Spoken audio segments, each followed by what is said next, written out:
institution. Thanks for listening to Max World Live, living free through forgiveness. Live on KPOG and webcastonelive.com. All right, it's a little after 1 o'clock on the 24th day of May in the Lord's year 2021.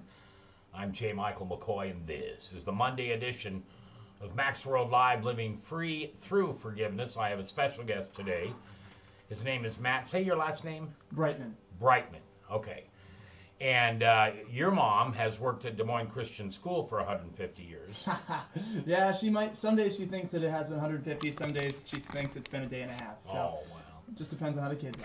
I was going to say, because she does, preschool? Mm-hmm. Yeah. Yep. She's done the 2-year-old classroom, the 3-year-old classroom, the 4-year-old classroom, the 5-year-old classroom. So she's done it all. She's had every single day you could imagine, I'm sure. Oh, I'm sure. Yeah, absolutely.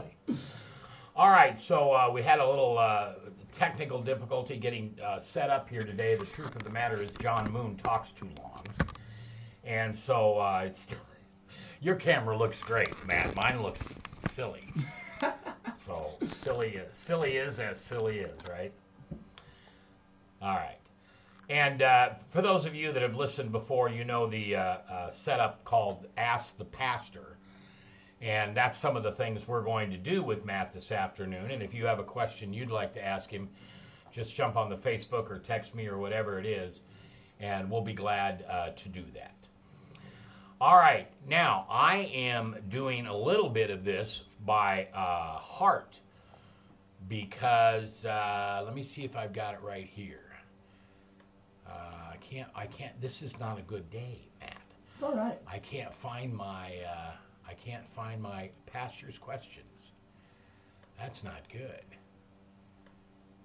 But I'll remember most of them. Yeah. I probably will. You've got some of your. I mean, I'm no pastor.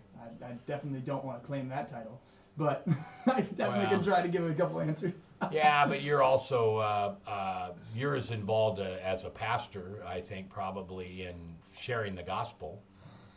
And that's the goal. That's the goal. That's right. That's the goal. All right, so let's start out with an easy one. Are you a human being having an evangelical experience or a human experience, or are you angelic? I want to say angelic. Angelic being having a human experience. Oof.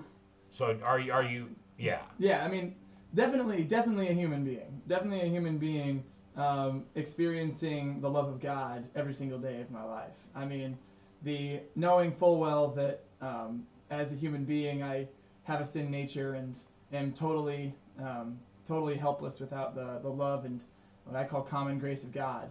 I know where I stand as far as where fairness is concerned, and I know where I stand as far as the grace of God is concerned. And I'm very happy for the latter. So where did that all come from? We talked earlier off mic about you went to Grandview Baptist for a while, the high school. I went there for elementary school. Pretty much all of elementary school. All right. And then you went to Des Moines Christian back in some of the original days. Oh, yeah. Is that where this comes from, or where does your passion for Jesus come from? Oh, I always say that my knowledge and my biblical knowledge and stuff comes from my education, but my passion comes from the experiences and lessons that God has taught me through the mundane and sometimes extreme things of life.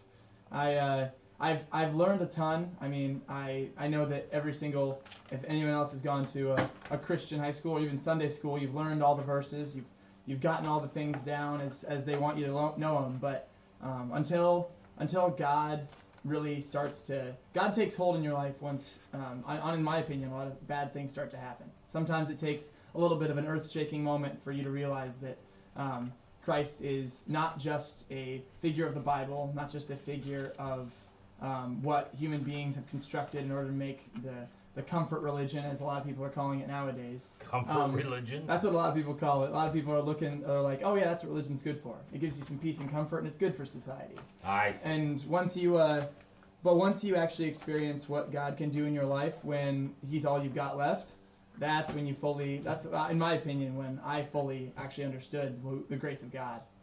So my words, not yours. You got to hit bottom first? Not necessarily hit bottom, but I do think that if you are, everything in life goes silky and smooth, then you're never, you might look at Jesus as a great person, and in theory, he's all you need. But it's one of those things that I keep saying that. I've seen Christ in the greatest parts of life as much as I have in the lulls of life. But for me, that's what it took. And I think that's because I'm kind of a prideful person.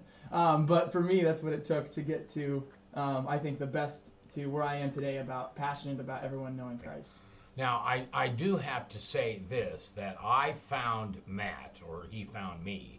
No, I found you, because I know your father. That's right. And your mother and father are what I call genuine Christians. Mm-hmm. You know, they're not Christian in name only. I don't see them as religious people. I see them as relationship people. Right.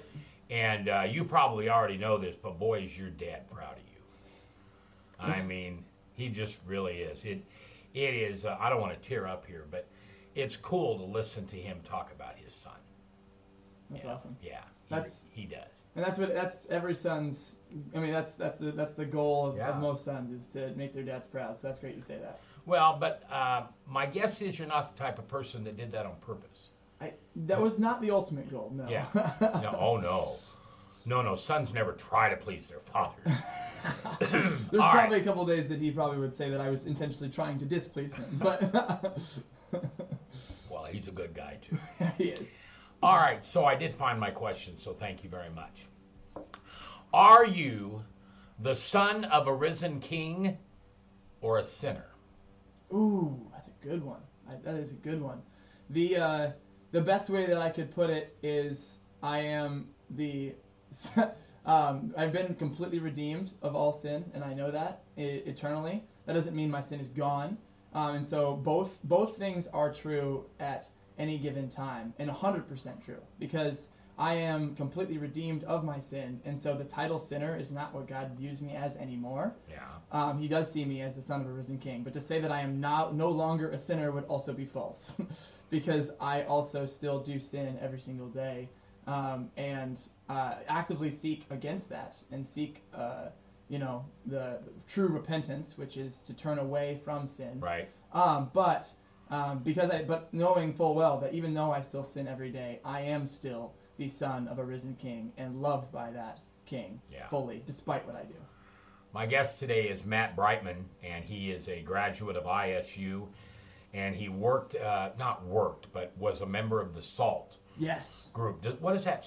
That's not a... No, it doesn't stand for anything. It refers to the parable of salt and light of the earth. Right. So... And that is an organization that is in most college campuses. And ISU, does Iowa have that also? Yes. Okay. And I wouldn't say it's quite most. The goal is to get to all, major universities. But honestly, we've only been launching church plants for the last 10 years. Okay.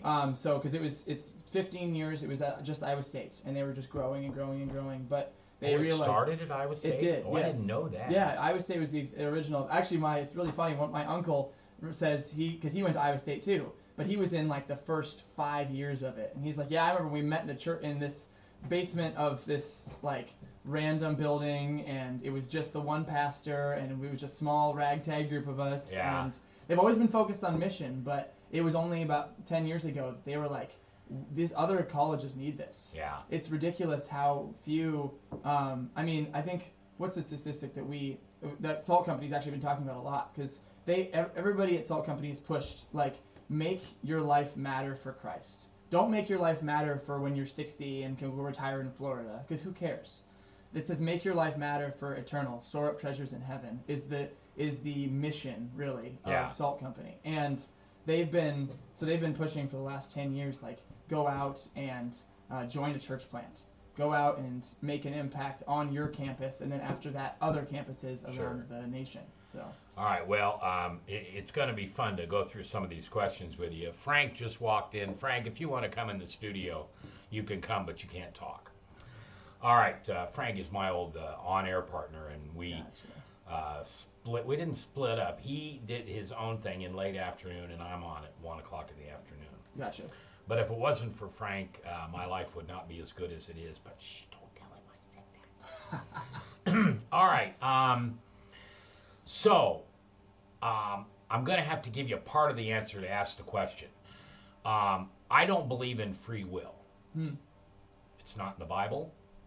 Jesus never talked about free will. What is in the Bible is sinful nature. So, how would you describe that statement for you? Yeah, that is a great question that I have debated with people, and I have talked through, and I've thought through for the last 8 years, really. I mean, since my freshman year of high school, when that was first kind of brought up to me by a literature teacher about that dichotomy of free will versus the sovereign power of God and the all-controlling nature of God. That debate, I mean, you could boil it down to the Arminianist and Calvinistic roots of everything, but honestly, before even that, it's best just to put it as that: free will versus God fully in control of all things at all times. And my resolution, to give it the short way, I can get into this deeper if you want, is that my human nature and my intuition and my abilities to think tell me that free will exists. However, the Bible tells me it doesn't. And that's the problem. Uh-oh. Gee, maybe we ought to go to the devil's questions here on the... Well, I'll tell you what my philosophy is real quick, and you just heard Frank walk in and, cough because he doesn't agree with me. I hear you, Frank. I think there's God's will and then there's everything else. The cartoon Tom and Jerry. Right. When Tom wanted to get the little mouse, he'd have an angel appear on one shoulder and a devil appear on the other. And somehow we get the idea that Tom was able to make a third choice. Not one of God, not one of the devil, but his choice. Right. Because he has free will. Right. Somehow middle ground or something. Yeah. You don't have free will. You're either following God's will or you're not. And if you're not, it isn't yours. Yeah. It's the devil's. Right. So that's where that comes from me. Yeah. And part of that, one of the reasons that's so important to me is when Jesus came into my life 12 years ago, one of the things that was really busted about me was my identity. And my identity was absolutely in myself. If I had to make a list of what was the most important, God was probably third. Yeah. And Jesus was probably not even in the top 10. So when I found out and you said it earlier when we started, when I found out what Jesus thought of me and who he said I was, I realized that that's who I am when I follow God's will. And when I don't follow God's will, the only other thing is Satan's will. Right. Yeah. Yeah. And even to expand on that a little bit more too, I think that the devil and the following the devil's will and all of that stuff is one area that I think I might actually end up disagreeing with you on, because I think that it's not like the devil is not necessarily, yes, he is the antithesis of God and he is pushing against it, but to put him on the same level of like God's will is here and the devil's will is here is almost to equate them, and that is like not a fair comparison, because the devil is a created being just like all of us. Well, but wait a minute. If you're not following the devil's will, whose will are you following? I think that the opposite of God's will is less the devil's will and more of sin itself. I think that sin is the opposite of God, not the devil. Who invented sin? I think that sin was not necessarily invented, but one of the best examples that I've ever heard of what sin is in light of God is that sin is simply the absence of God. Yeah. It's the as in the same way that that darkness is the absence of light. You can't project darkness. Okay. But it's the same thing that happens with sin. That when God is rejected, that's the only thing that I might disagree with you on the free will aspect of everything, is that when God is rejected, he is fully love and fully just and all of these things. But when God is rejected, I do believe that he doesn't necessarily abandon. But I guess that's actually exactly what hell is.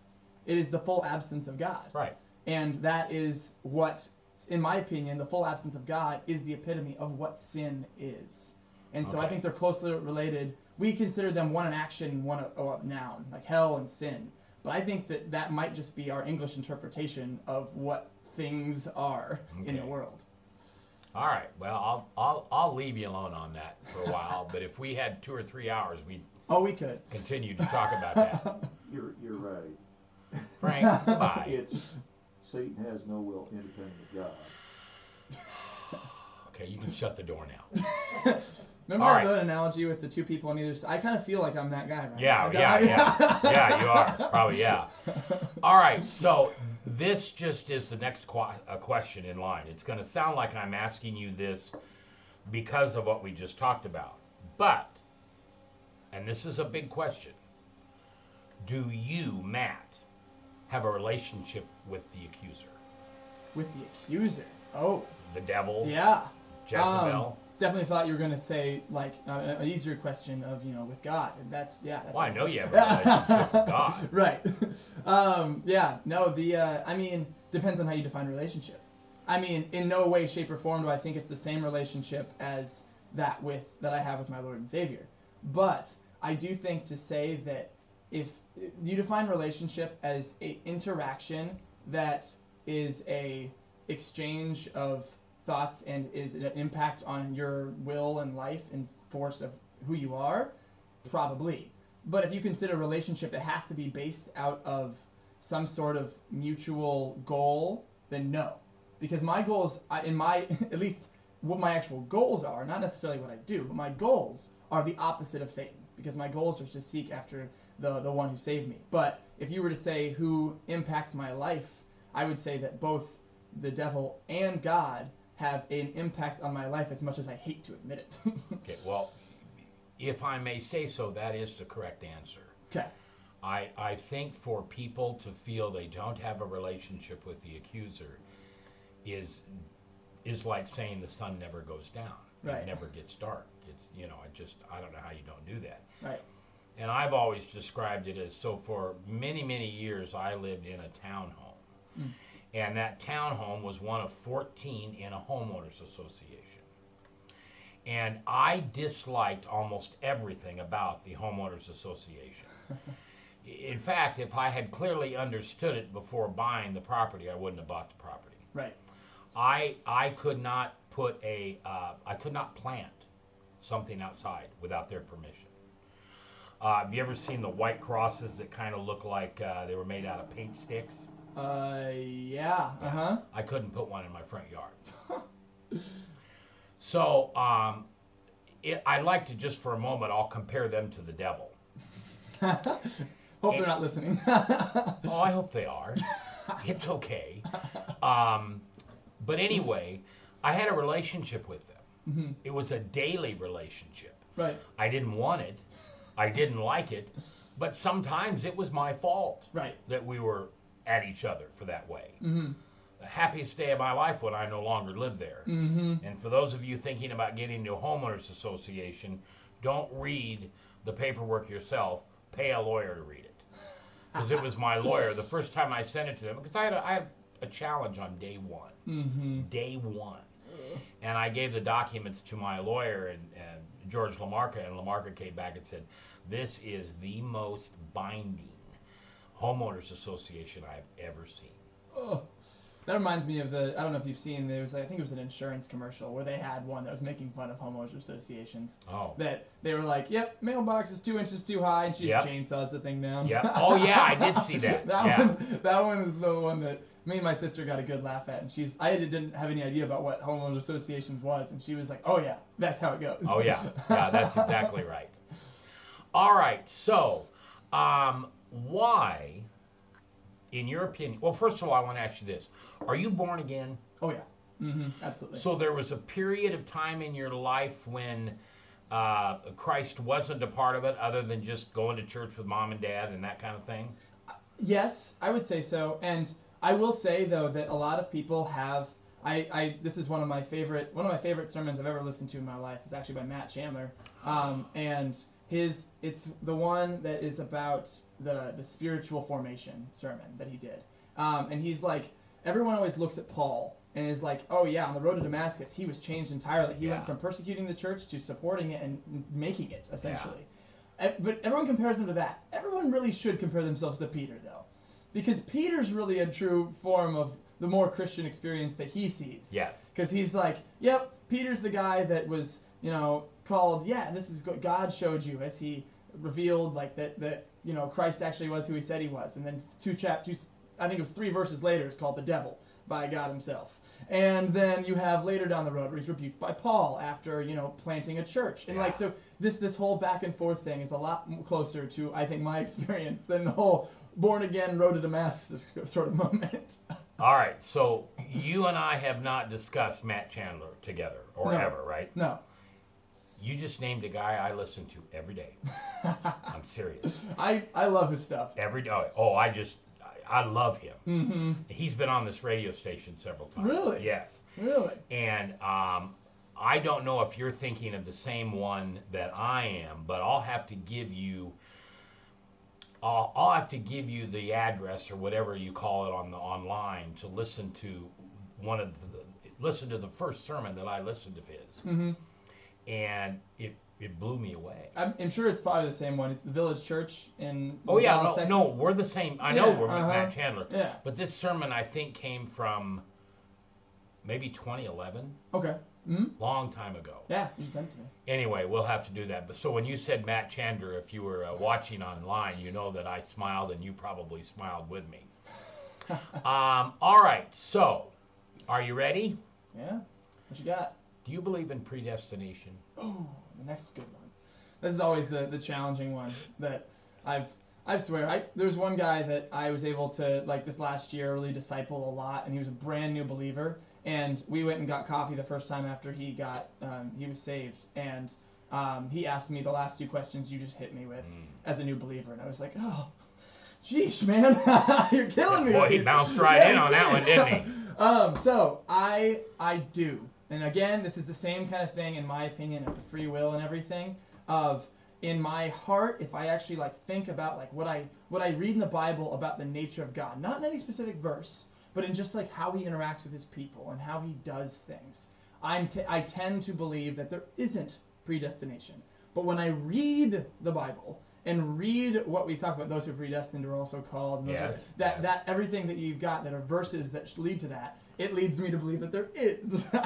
Okay, so let me ask the part B of this question. To me, there is double predestination and single. Ooh. Single is when God knows you're going to choose him, or he knows he's going to choose you. Okay. Double predestination is Matt's born, and God brings him to him, and they're together forever, ever. Matt's got no chance. Right. There's nothing Matt can do to be a son of God. Right. That I don't believe in. Right. That's not to go back on this a little bit, but that what you just said right there almost seems to go, if you don't believe in this in Form 2, that seems like it goes against your statement of not believing in free will. Because if we don't have free will, Part 2 has to exist, doesn't it? Well, now hold on. I believe that we get to make our choices. Okay. But I believe I only have 2 choices. Ooh, okay. God's will or everything else. Sure. Maybe I didn't say it very well. I apologize. I know that I make decisions that God just shakes his head and said, why did he do that? Right. Well, I did that because I wasn't listening to God. I was listening to Satan. Yeah. That seems, that is 2 choices, but to limit it to only 2, I don't know if is quite correct, because God's it's either will right or isn't wrong. You're right, but honestly, in a lot of cases, that right or wrong is not as clean cut as we would like it to be, in my opinion. I think, because like take for instance, you voted for Biden, didn't you? I did not. Okay, sorry. But not that would matter or anything. Honestly, matters to me. It might matter. But well, folks, nice meeting Matt today. We're going to cut off a little early. No, but Because I think that, like, take for example, I have had lots of choices that I don't believe had a right or wrong to them. One of them might be more toward God's will or not. Like I had, so take my choice here. I had a choice this recently about, was I going to go with the newest church plant Salt Company did was in Columbus, Ohio. They're going to the Ohio State University. Ohio State. Oh yeah, you That's got to right. make sure you put the "the" Yep. on it. Oh yeah, it's They'll not get complete. Mad. They'll get mad. Yeah, I know. So I had the choice of going with that church plant or taking this other position that I actually ended up taking in Chicago. That was not with a church plant. It was definitely more for like what the job had. I could break it down further, but one of them is definitely the one that the church would be like, yeah, and the other one's like, oh, cool. Like that one's a little bit more, probably, if you were to say it, more toward God's will. Sure. Are either right or wrong? I don't think so. Well, there has to be someone making the money and funding missions and churches, or there's no way I can go down the well. That's, I mean, and a lot of times true. Yeah. Oh, I know. It's not always true, but thank God for those people. I think of the number of people that made this radio station happen. Right. Some of them would never be on the radio. They would be afraid to be on the radio, but it was their kindness and generosity that got us here. Mm-hmm. So there does have to be both. There does have to be both. But I will say I always make sure I put up my guard against that. Because yes, you're right. There does always have to be both. But I think a lot of people, and I think this is the problem right now in America, in my opinion. This is what I'm trying to steer away from as much as I can. Is that the problem with that is a very common justification that lets people take the out on ministry. Oh, I know. That is the justification people use of like, oh, someone's got to pay the church's bills. Yeah. And so that's why I'm not going to go on that missions trip. Yeah. Because I got to make sure I can get to work. Well, but I got to make sure. And it's like, what does the Bible say about that? The Bible says, do not build up treasures in this world where moth and rust destroy. And yes, obviously, they are putting their probably tithe to the eternal things that are in heaven. But they're putting 90% toward what moth and rust destroy. Moth and rust. I'm just saying. I can relate to that. All right, now so I'm gonna put you on the spot for a minute. Yeah. So do you believe in predestination or not? Yeah. Okay. You do. Yeah. So I will say that I believe in predestination, probably predestination 1, in my opinion. That not double. Yeah. The I one. wouldn't say double, but. To say that I'm locked in on that would also be wrong. I feel like my opinions on all of these things change very often, and I will, to back that up, that kind of sounds like I'm just some guy who's just with the wind and just going out with whatever the next thing. I know you're not. The next thing that comes in. But my justification on that, on me not having a firm opinion on, honestly, the free will thing too, I kind of gave you the 2 reasons why I believe in both, and the 2 reasons why I'm kind of torn on this one too. If there was a God that existed, if God existed in a way that we could fully understand him, he would be a God of our own minds. We should seek to fully understand him, in my opinion. But if we ever got to the point of fully understanding him, then I don't think that we actually have that. That's not the kind of God that could exist. A God that could create everything out of nothing should not be a God that we can fully understand this side of heaven, in my opinion. I would agree. So, and the Bible teaches us exactly. that. Exactly. Yeah, there will be things that happen that we just can't explain, and I always look at it as a child. There are things that, as an adult, I understand, but I can't explain it to a child. No. Even though she's 34. Right. Yeah, can't do that. And that's why I think that on both of these things, that predestination can exist with free will, and those things can, though there's a clear dichotomy that most people would bring up, how can that even be possible? And it's like, just because I don't understand quantum physics doesn't mean that I don't believe it happens. Right. And that's okay. And that's okay. All right, so that we're going to take question B on the predestination issue. Sure. So you're not. I'm trying to. I didn't give you a lot. I apologize. Well, you don't know whether you really believe in predestination or not. Yes, I would say that's probably true. Did God choose you or did you choose him? I would say that there was absolutely both. happening. I think possibly simultaneously. Again, this is another piece of it that I don't fully understand. Okay. But I do believe that when I was 5 years old, I can remember the exact day and everything that I first acknowledged who God was and what He did for me. Just driving along, getting on to I-80 right next to the Target, and I looked over at my mom on a Monday morning and said, I think I understand this. Like, how do I be saved? And she explained it to me, and we prayed that prayer in the car, and I believe that happened. And that was a moment that set my life in a different path, and the Holy Spirit entered me at that point and started shaping my life from that point forward. Did God know before time that you were going to do that at that moment in that car with your mom at that place? Absolutely. That's one thing that I think is unshakable from... That's one thing that I'm confident in and that I actually do know for certain. I think that God, regardless of how much free will, you could call it whatever you want, I think God knows everything that will and has ever happened. I think that His knowledge is completely there. The best way I always put it is I think He is fully omniscient, but I think that He is also fully omnipotent, all-powerful, but is not... He chooses to relinquish some of that to us in the form of free will to some extent that I cannot determine. All right, then I'm getting to a bigger question here, Mm-hmm. and I'm trying to. I can feel it, Milton. You're I'm trying to write it down or not write it down, but put it out there so we understand it. So, is salvation something that God gave you, or did you get it because you asked for it?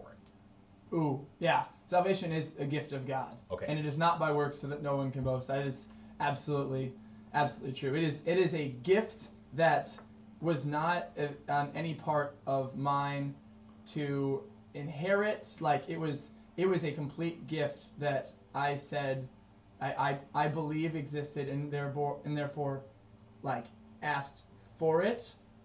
But you bring up the interesting point of predestination is kind of roped into that question, basically. Yeah. I mean, That's kind of why we built up to this. Fair enough. And I haven't asked the regular question yet. The big one. Here's the big one. Go ahead. Yeah. Okay, salvation. You have it. Yes. You didn't do anything to get it. No. Okay. And that's the point. There's no work of mine that I did to get it.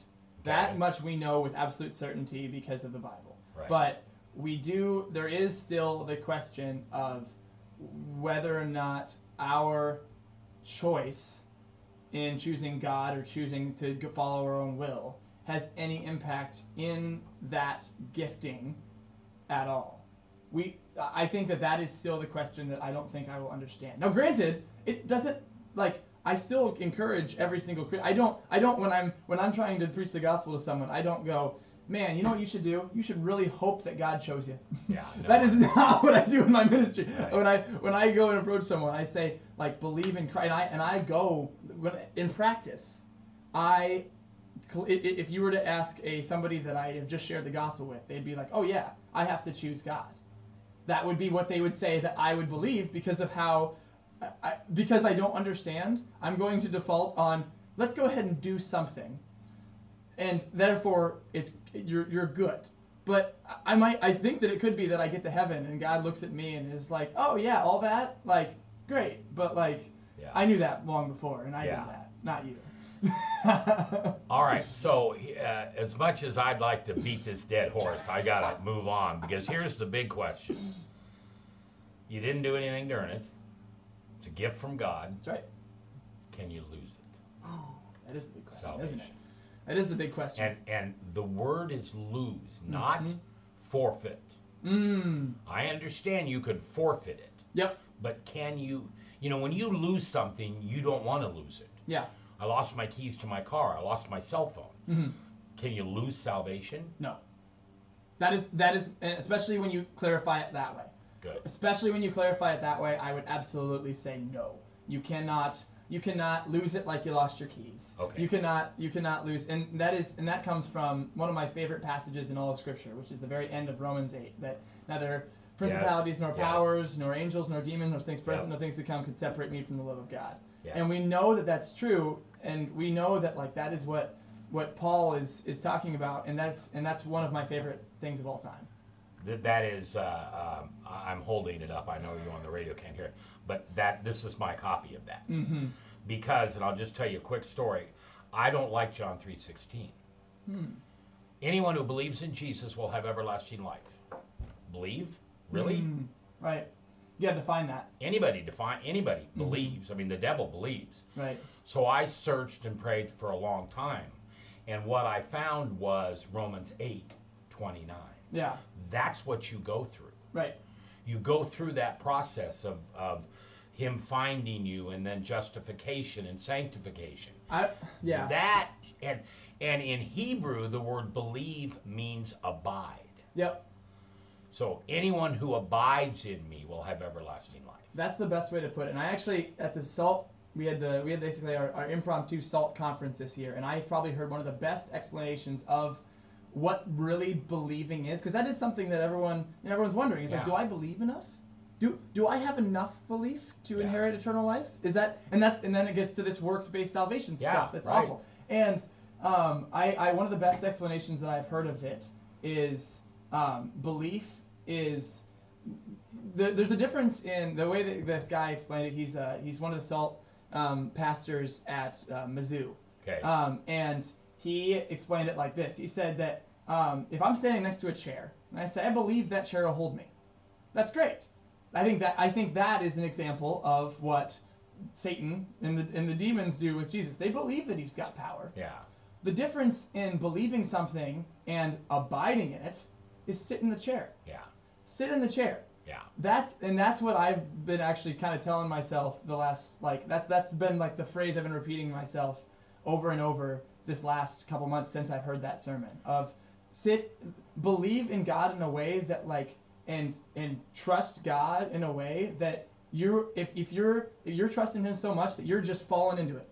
I'm falling into the chair, knowing full well it's there and that it's going to catch me. Yeah. I was standing inside of a church auditorium once. Holds about 2,600 people, and I was standing there with one of the associate pastors. And my question was, how many of these people truly believe in Jesus and abide in him? Mm-hmm. So I thought I was going to get maybe a 50-50 or maybe a 60-40. 60-40, yeah. His answer was less than 10%. Whew.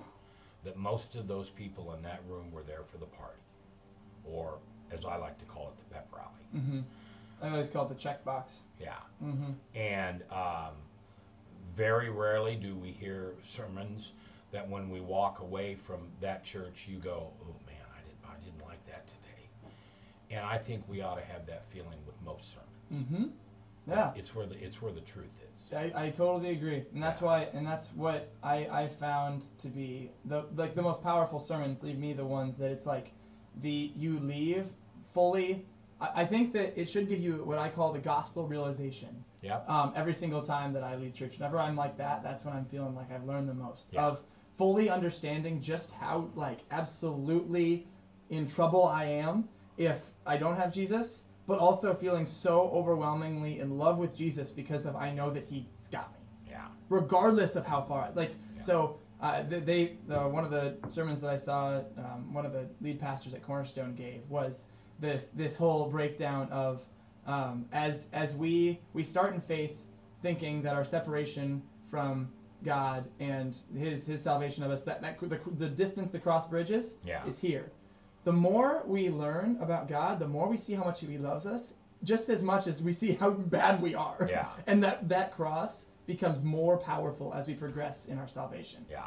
And because it bridges so much more of a gap than we ever could have realized. Well, before Jesus mugged me, I would hear the word humble, and I didn't like it. No, right. Because you're meek and you're a pushover and all that.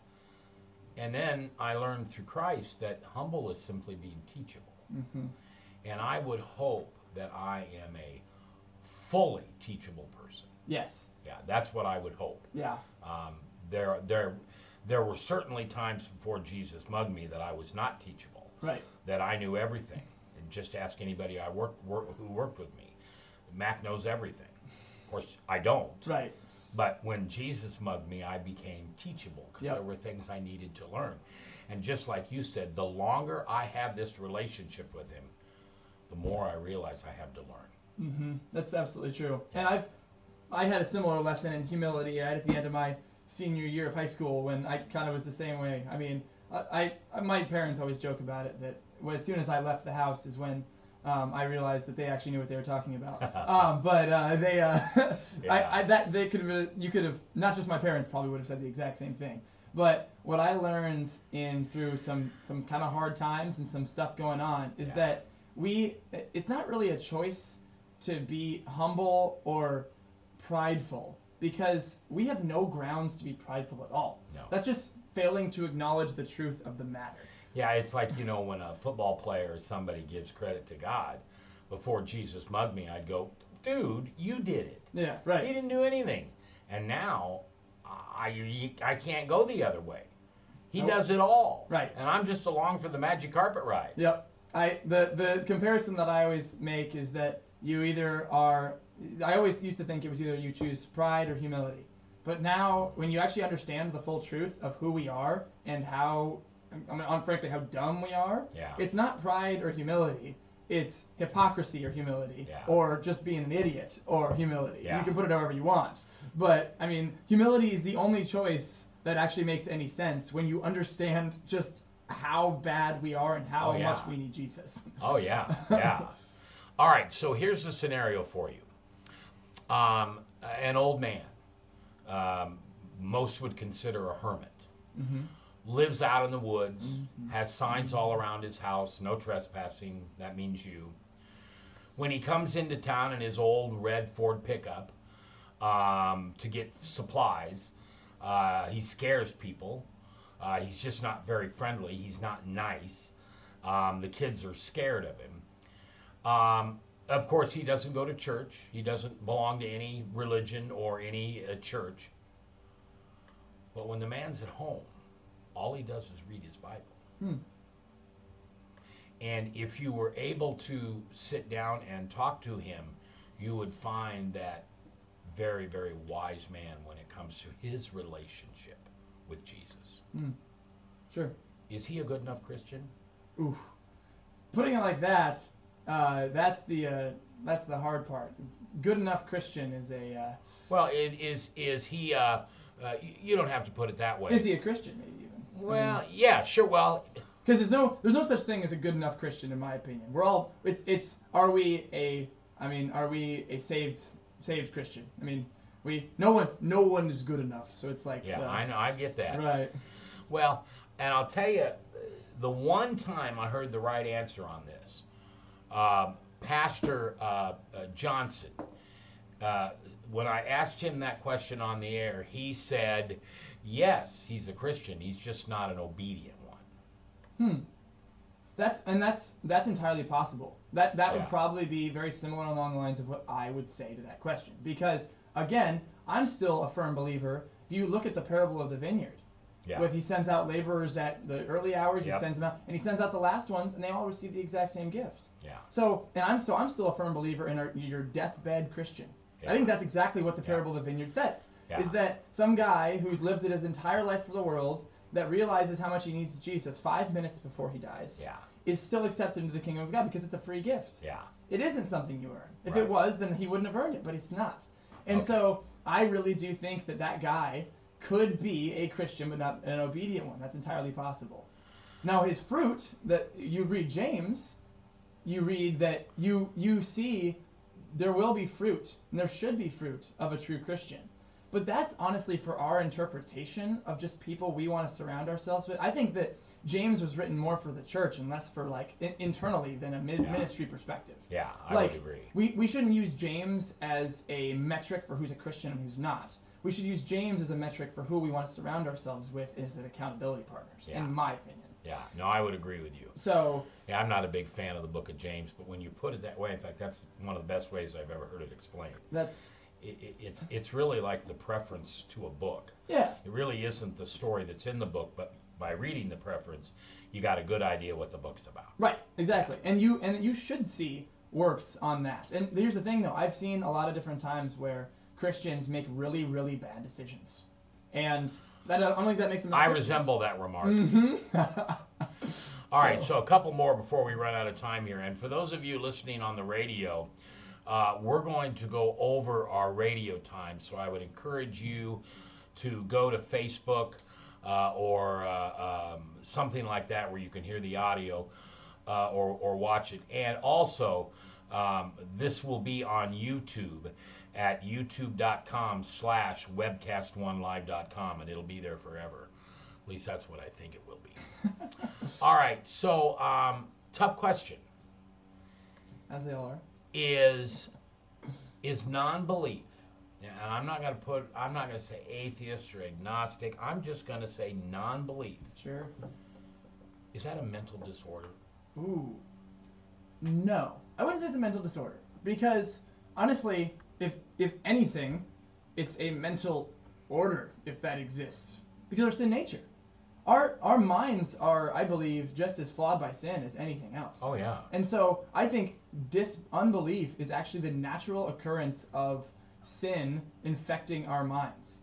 That I do believe, at least if you're looking at the tulip method of Calvinism, the total depravity thing is 100% true. Okay. That we are done apart from Christ. And so I think that unbelief is actually the natural order of what we would do if it wasn't for Christ's work of what I call that common grace on the cross. If your sibling or best friend, I don't care who this is, doesn't make it to heaven, will you know it? When you get to heaven, will you know it? Mm-hmm. I think so. You will. All right. What Bible character is most like you? Or are you most like? Ooh, that's a good one. Thanks. I do this for a living. Asked this a couple different times. I would say, oh man. I mean, like I said before, Peter's a pretty decent example because I'm passionate for ministry and I'm in love with ministry, but I still make mistakes that I feel like the average 12-year-old shouldn't be making, or really young believer shouldn't be making. So that's always a good one. But that one, that one's probably the character that is most broken down in the Bible to that point. But also another one, it'd probably be, I feel like I think and I've acted and in the past and stuff like that a lot like how at least I envision Matthew as a character being. I don't know if you guys have ever seen the show The Chosen. Oh, yeah. Yeah, fantastic show. show. Talk about it all the time. Yes, but the way they portray him I think is actually fairly accurate because if you have to be a tax collector, you're going to be an accountant. Yeah. You're going to be very analytical. Yeah. I am very analytical. I love looking into the finite details of things and breaking things down. And I've used that as a point of pride in my life and a lot of times in the past and still fall into that a lot. How I have everything kind of thought out and all this stuff. And I think that is something that, based on what you could see by Matthew's occupation and character, that's something he probably would have struggled with as well. And you don't see him brought up a lot of times after Jesus returns to heaven. Yeah. He doesn't come up very often in the rest of the Bible, and I do wonder why that is. But I guess my goal a lot of times, I guess in my future career is I want to be the one that I don't want praise on this earth. Like I don't want that. One of my love languages is absolutely affirmation, so it's always welcomed. But I definitely am somebody that I know how it goes with that. Jesus talks about I don't remember exactly what the verse goes like, but don't seek praises here on this earth. Don't be the guy that's walking to the front and ambiguously trying to drop in all the money so that way everyone can see how much they did. Yeah. You want to be the one that says nothing, that gives quietly, because then you're storing up, then you get your reward in heaven, not on earth. And that's what I want. All right, we are going to say goodbye to the KPOG audience, which may be how you're listening to this on your phone or on the computer. I would encourage you, if you have a Facebook account, to go over to my page and you'll hear the rest of this interview. All right, a couple more questions that I wanted to get to before we got done, and we came on about a little late, so I'm kind of making up for that time. This is a trick question. Sure. See if you can trick me with it. Does the devil like abortion? Oh, I see where you're. I think I see the trick behind that one. Yes, I do think so. But I think I know where you're going with that one, because the unborn, I believe, are still these babies that are being brought forth and knitted together in their mother's wombs by God. But the reason that I say the devil likes abortion is if the babies are being knitted together in their mother's wombs by God, the devil would love to destroy something that's knitted together by God. He wants to destroy everything that God puts into place as beautiful creations. I agree with you on that, but I'm going to take one step further. An aborted child is one that the devil will never have. That is true. Now, I'm not saying I support abortion, Right. because I don't. In almost all cases, I always like to add that, in almost all cases. But I think the devil hates abortion because that's one soul that he does not get a chance to ruin and spoil. Fair enough, but I don't think Satan's overall plan is a quota. I don't think that's what it is. I don't think his quota, he doesn't have a soul's quota. I think he wants to stir evil in the world in any way that he possibly can, and evil doesn't have a number of souls. I think one soul can do just as much evil as 50. Okay, I don't disagree with that. All right, we'll leave it there then. I don't know if we have that's time to fully break that one apart. So. Well, maybe next time you're here we can do that. All right, I want to go to a scriptural question. Sure. The story of Jesus healing the blind man. He rubbed dirt in his eyes, and he had to do it twice. Yeah. Why? Why? It's Jesus. He could have done it the first time. Yeah, Probably didn't even need dirt. No, he could have just said it and had it done. But Why'd he do why? it? Yeah. Right. Personally, one of the things that I think that he did and this is maybe just because this is maybe why he did it, thinking of me, because it's one of the that is actually one of the biggest proofs to me of the proof the Bible is what it is inspired by God, because Okay. that was the most that wasn't done in literature back then. You didn't include details like that. No one cared. No one cared about how they healed the blind. Epics and about if you read the ancient epics that were written about these fictional characters, as a lot of people think that what these things that Jesus did were, they didn't include details about him spitting in the mud and doing these tiny little things. They didn't include details that didn't matter, because paper was really expensive and really hard to come by. So I think that, for me at least, that is one of the biggest proofs that the Bible is inspired by God, because he's including details because they happened, not because they matter to this fictional character of Jesus. This is not one of my questions, but you inspired me to ask this. Do you think we'll find another book of the Bible? Is there another Dead Sea Scroll somewhere? Is there? Oh, mm-hmm. Yeah. I would say so. Okay. I would say we're gonna in a couple of years, with some advanced technology, find something that we can recreate. We are already able to recreate a lot of it's almost basically turning back time with some of the abilities that we're going to be able to come across with turning back the clocks and some of the elements that they were writing with and stuff. Yeah. So I think that as even you could even break it down to as much as carbon dating. And yes, we see a lot of inaccuracies with that as far as the evolutionary perspective is concerned. But I think as soon as that comes more ability to do that accurately, we're going to be able to more accurately be able to bring things back to life and bring things up. This isn't a question, but I want you to comment on it if you want. It is my belief, and the belief of other people that I know, that DNA has destroyed the idea that evolution existed. Because when they looked at DNA for the first time, the DNA of man, human, and the DNA of animal, monkey, there's no track. No. There's no binding of that at all. And there's always some type of binding in the DNA in something that evolves. Right. With the whole concept of evolution and stuff like that, I still do obviously believe in creationism and everything that goes along with that. But one thing that I will say about everything with that the same way that we cannot, that evolution and evolutionary biologists and everybody that uses evolution to disprove things of the Bible, they're taking that on faith.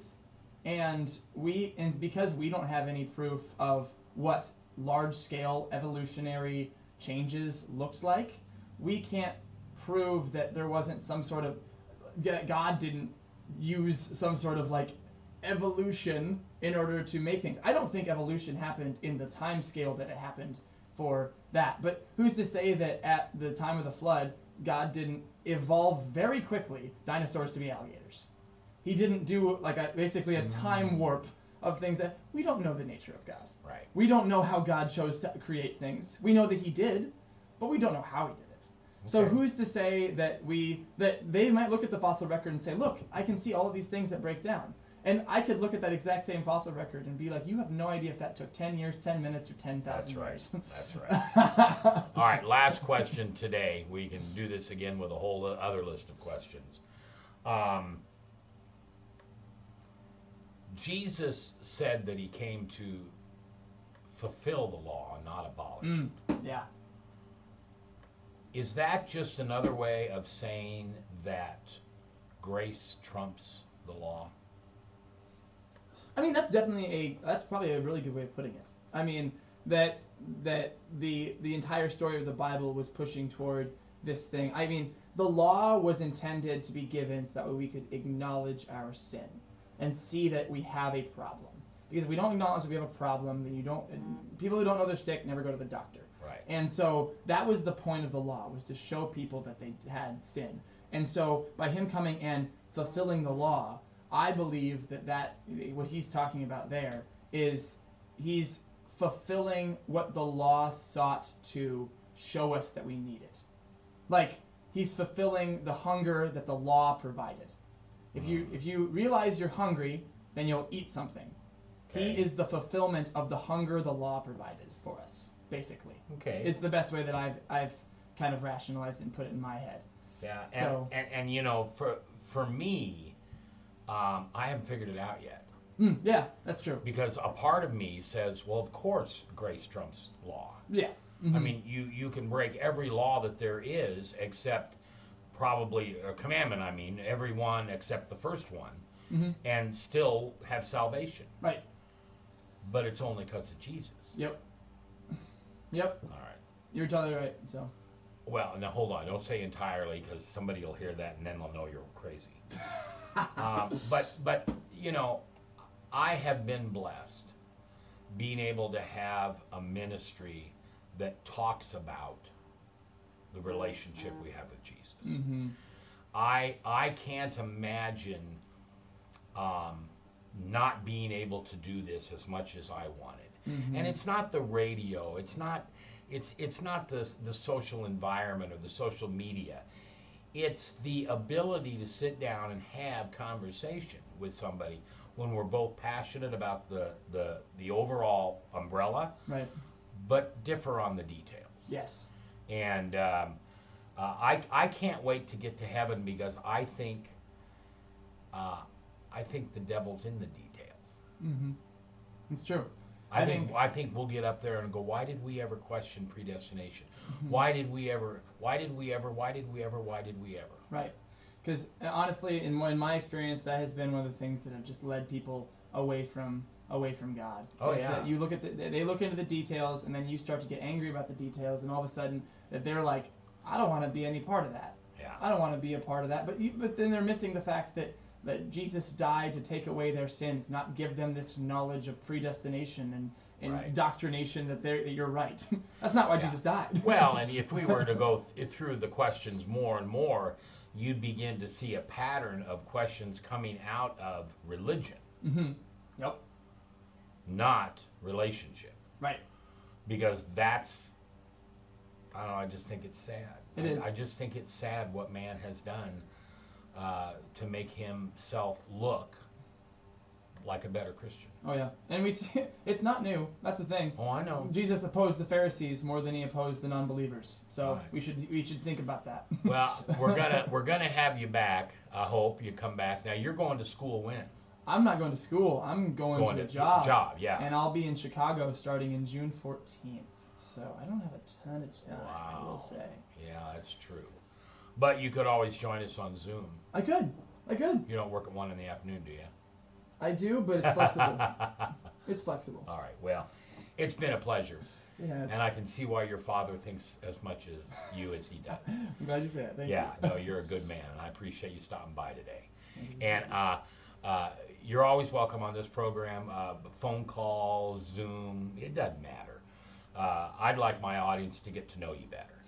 And so you're always welcome in Mac's World. Excellent. Well, thank you so much. Thank you, Matt.